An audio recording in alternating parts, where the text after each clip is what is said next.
Буинск приехал известный краевед из села Буги Ленар Мифтахов. И принять опыт Буинского кладбища, как они сохраняем этот объект для народа, для населения, как идут работы по благоустройству. Поэтому как вам ощущения здесь? Очень классно, мне понравилось. Я думаю, что мы этот опыт используем у себя в Елабуге, и на нашем старом кладбище города Елабуги также появятся какие-то, может быть, оградки, предметы, которые позволят сохранить камни для будущих поколений.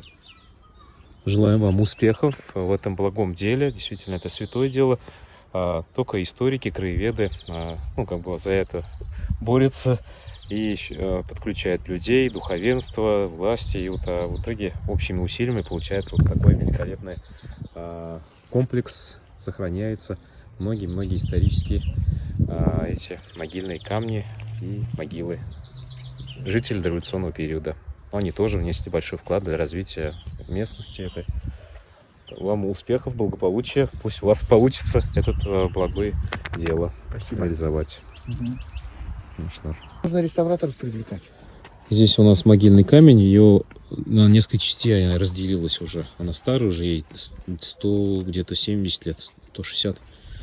Вот она. Сейчас ее собрать надо. Такая работа. Непростая работа реставраторов. Здесь мы уже собрали этот камень. То есть проволоками привязали. То есть снизу и сверху. Получается, она очень красиво стоит, хорошо. И вот этот фундамент, она очень помогает сохранению. И сухо держит, чисто. Плюс еще мы хотим сверху водоотталкивающим раствором, гидростопом пройти. И она будет долго сохраняться. Лаберса. Это, кстати, по терминологии тоже. Это будет не фундамент, правильно, наверное, а это... Основание, наверное, основание.